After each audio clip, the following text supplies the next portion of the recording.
열왕기하 18장 17절에서 37절까지 잠잠하고 기도하라라는 제목으로 은혜를 나눕니다. 이 사건의 배경은 산헤립이 아수르 왕일 때 그의 신하 랍사게를 보내서 유대를 공격하는 그런 시점이죠. 흔치 않은 경우지만 이 사건에서 랍사게가 유대를 향해서 하는 말들이 오늘 본문뿐만 아니라 이사야서나 역대하에 동일하게 기록되어 있습니다. 그만큼 이제 이 내용이 주는 메시지의 중요성이 크다는 말이죠. 17절 어떻게 시작합니까? 아수르 왕이 다르단과 랍사리스와 랍사게로 하여금 대군을 거느리고 라기스에서부터 예루살렘으로 가서 이렇게 나옵니다. 이 다르단, 랍사시스, 랍사게 등등 이름을 말하는 고유명사이기보다는 각각 관직을 의미하는데 별로 중요한 건 아니고요. 아수르를 대표해서 어쨌든 그 사네립이 보낸 대표들입니다. 여기에 이 랍사게의 뜻은 왕의 술을 맡은 관원이라는 의미죠. 여러 번 말씀드렸지만 술 맡은 관원이라는 표현이 오늘날하고 다릅니다. 주방장 정도의 차원이 아니라 당시에는 왕이 독살이 많이 됐기 때문에 그 왕의 음식을 맡은 비서실장 정도로 왕하고 꽤 가까운 높은 사람이죠. 그러니까 요리사가 아니라 그만큼 왕의 가장 가까운 신변을 보호하는 그런 인물이었습니다. 자, 이 사람이 이제 유대에 와서 대표로 산헤립의 말을 전합니다. 마귀가 우리에게 오는 목표가 뭐냐? 믿음을 버리게 하는 거죠.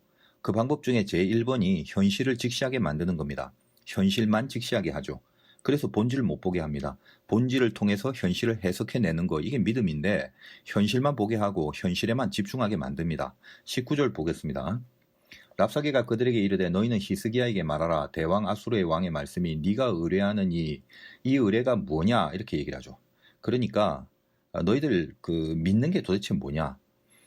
믿음부터 찌르고 들어갑니다. 20절에 보니까 네가 싸울 만한 계교와 용력이 있다고 한다마는 이는 입에 붙은 말뿐이라. 네가 이제 누구를 의뢰하고 나를 반역하였느냐? 너희들 혹시 말만 믿는 거 아니냐? 근데 이 마귀가 우리에게 와서도 동일한 말을 하죠. 너희들 믿는다며. 근데 말뿐이잖아. 그렇게 일단 다가옵니다. 우리의 믿음의 연약함도 공격을 하는 거죠. 자, 그리고 21절에 이제 네가 너를 위하여 저 성한 갈대 지팡이 애굽을 의뢰하도다. 사람이 그것을 의지하면 그의 손에 찔려 들어갈지라. 애굽의 왕 바로는 그에게 의뢰하는 모든 자에게 이와 같으니라.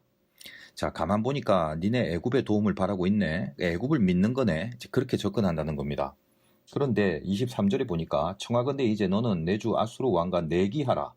네가 만일 말을 탈 사람을 낼 수 있다면 나는 내게 말 2,000마리를 주리라.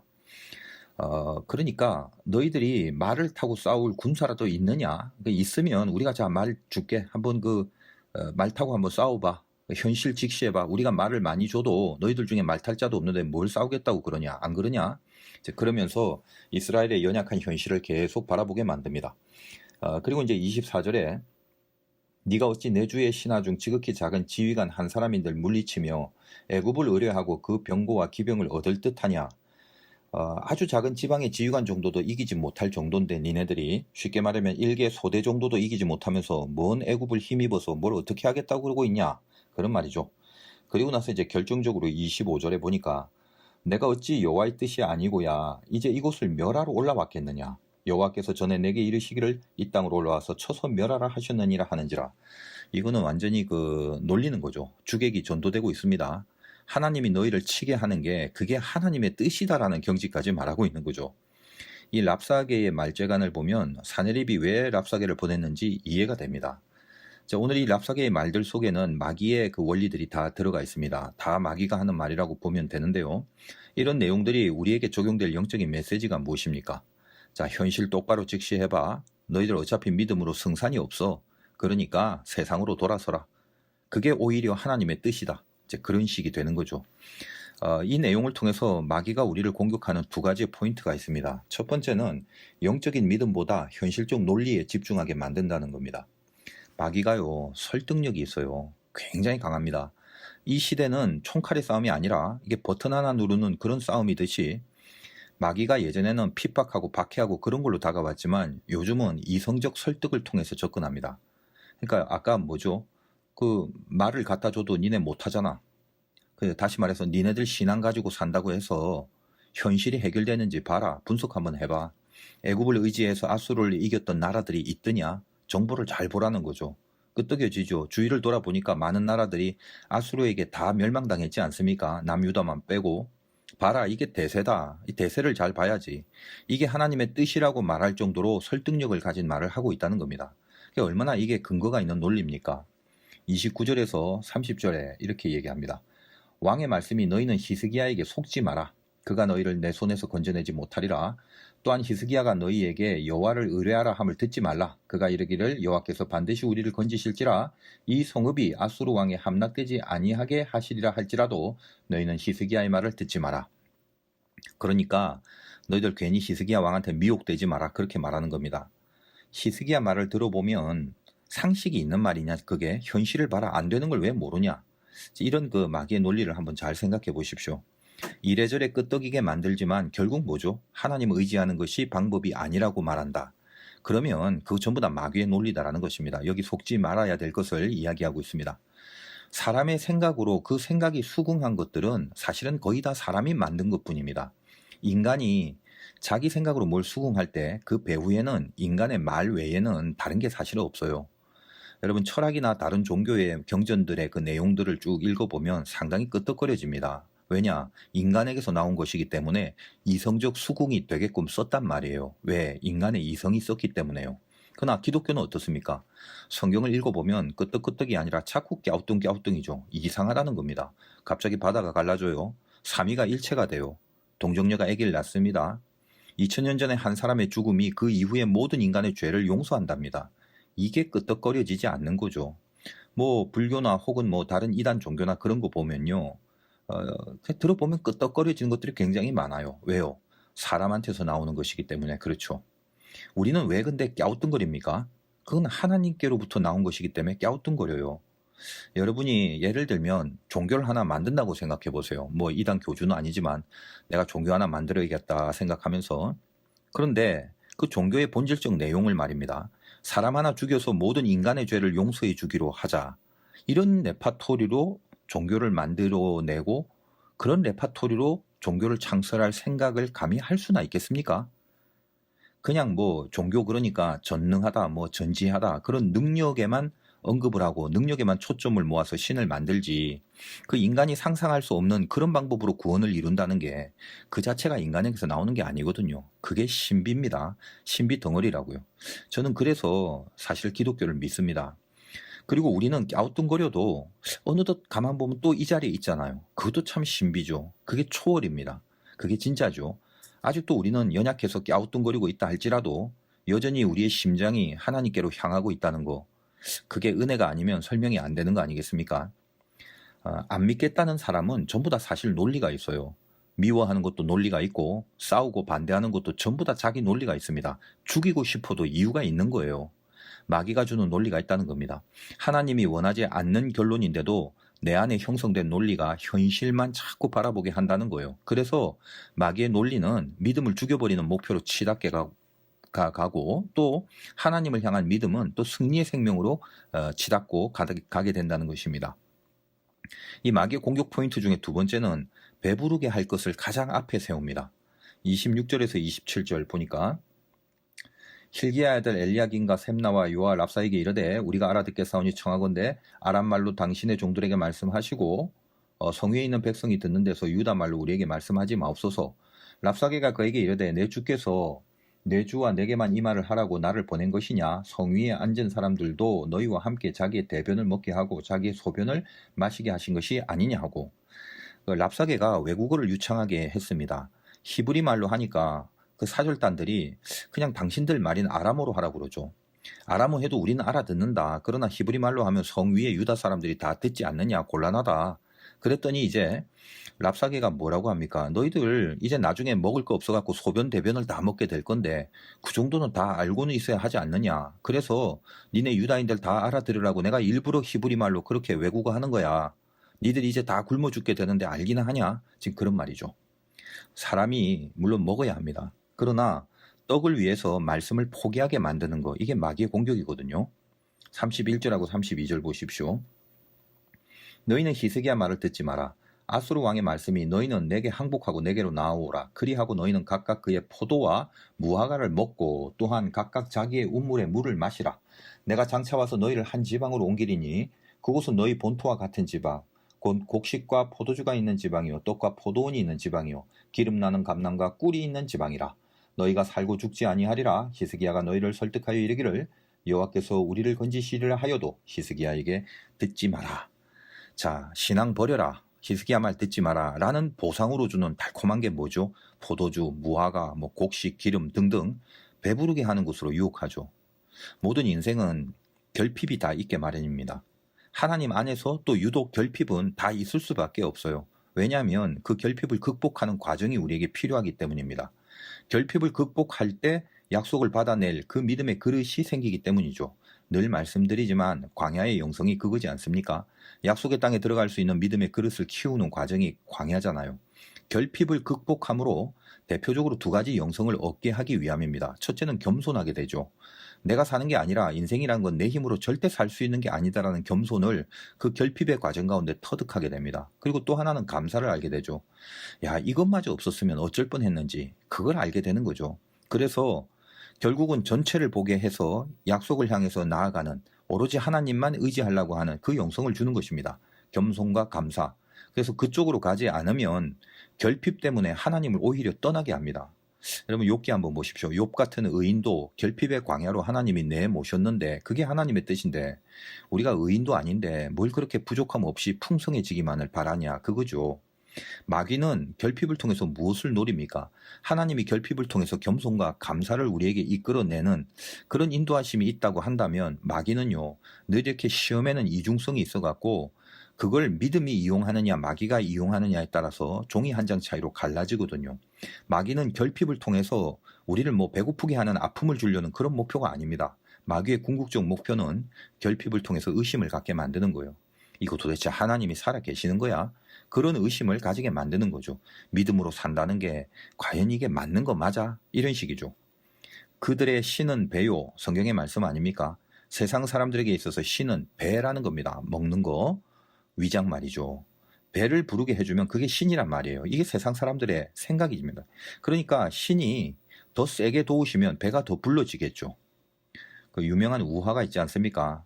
마태복음 뒤쪽에쯤은 적혀질 만한 메시지인데 개구리 가족이 황소를 보고 아기 개구리가 황소 배가 커서 놀라고 감탄하죠. 그러니까 아빠 개구리가 자기 배가 더 크다고 공기를 더 집어넣다가 자꾸 집어넣다가 결국은 배가 터져 죽었다는 그 마귀가 그렇게 만들거든요. 얼마나 이게 귀한 이야기인지 몰라요. 마귀는 일단 떡을 추구하게 만듭니다.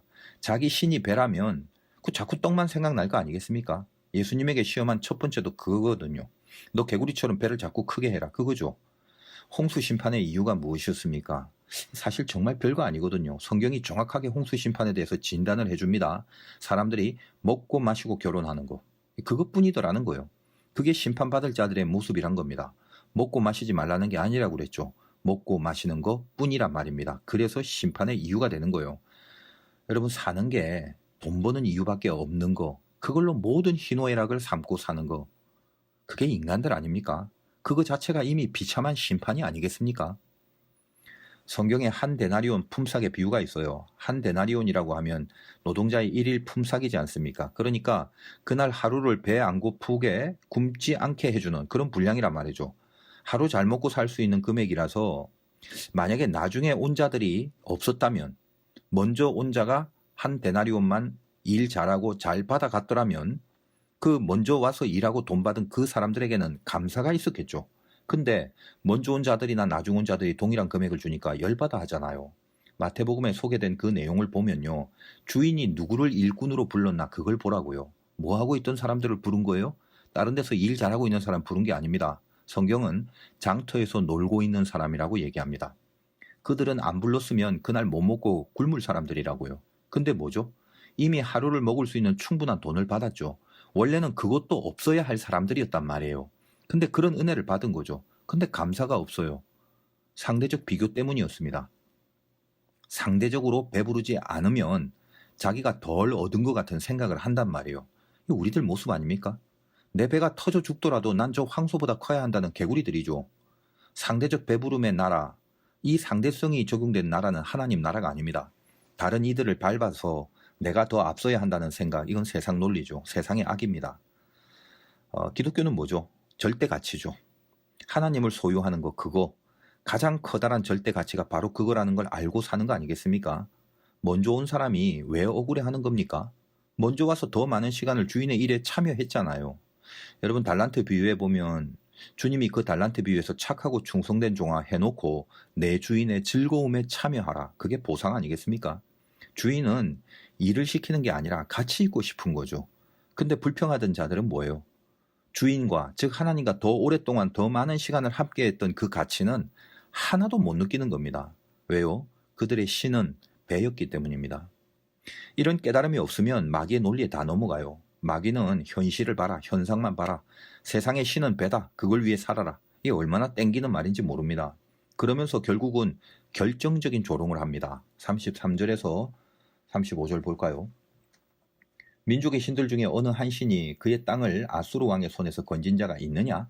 하맛과 아르밧의 신들이 어디 있으며 스발와인과 헤나와 아와의 신들이 어디 있느냐? 그들이 사마리아를 내 손에서 건졌느냐? 민족의 모든 신들 중에 누가 그의 땅을 내 손에서 건졌기에 여호와가 예루살렘을 내 손에서 건지겠느냐 하셨느니라. 자, 세상의 신들을 모시는 모든 나라들이 다 아수르에게 멸망당했다. 그러나 그 중에 하나님도 마찬가지다. 사마리아, 거기 봐봐. 그 북이스라엘 수도 아니겠습니까? 거기가. 그 북왕국이 너희보다 크고 센 거 알잖아.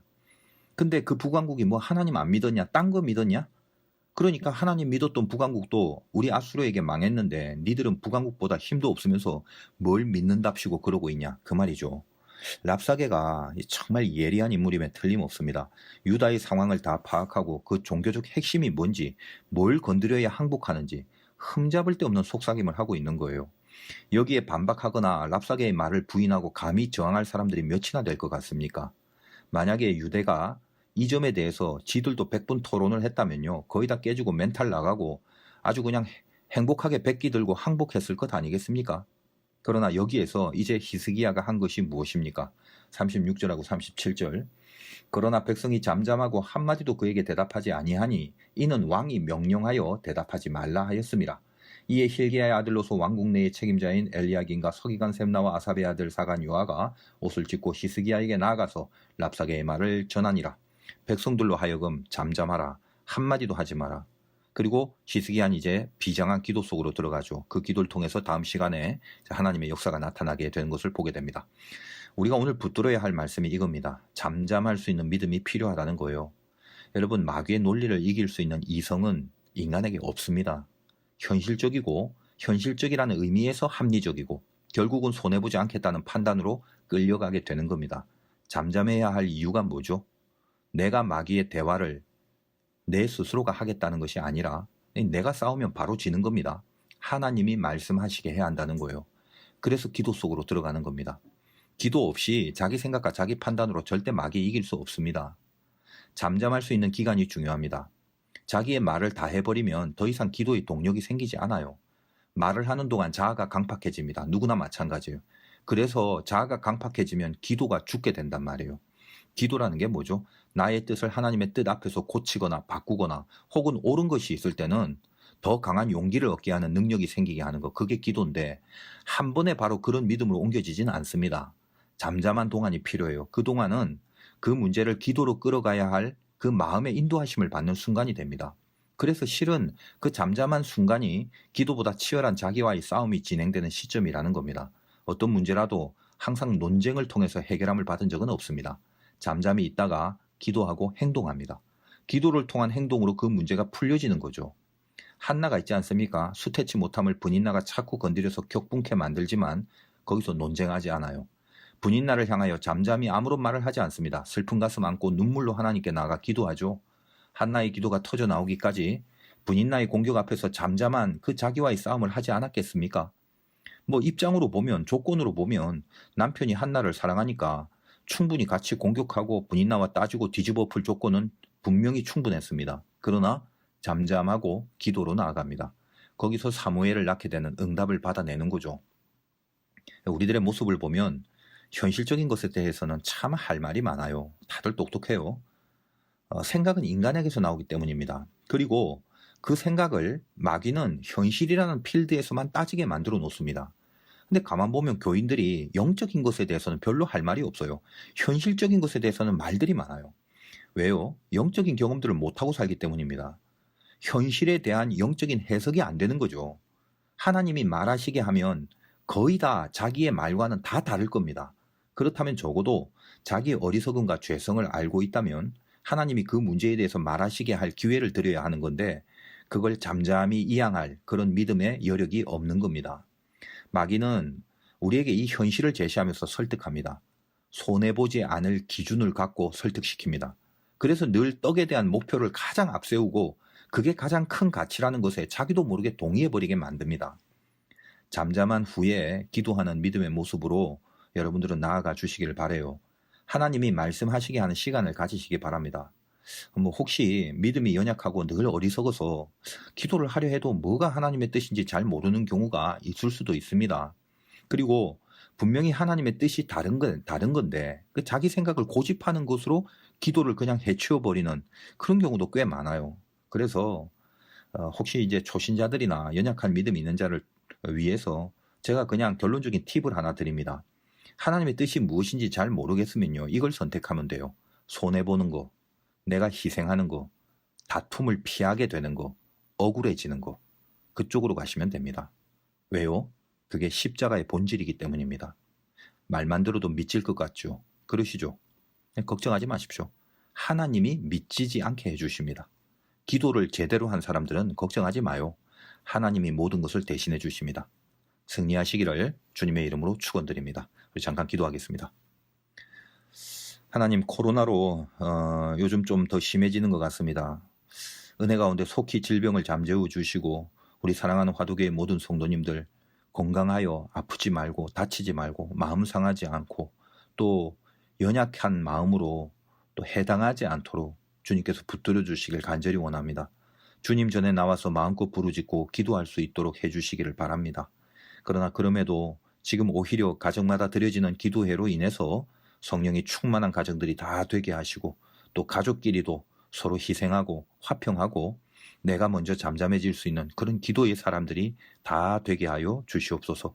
예수님의 이름으로 기도드리옵나이다. 아멘. 우리 각자 가정의 형편에 맞게 기도하고 마무리해 주시길 바랍니다.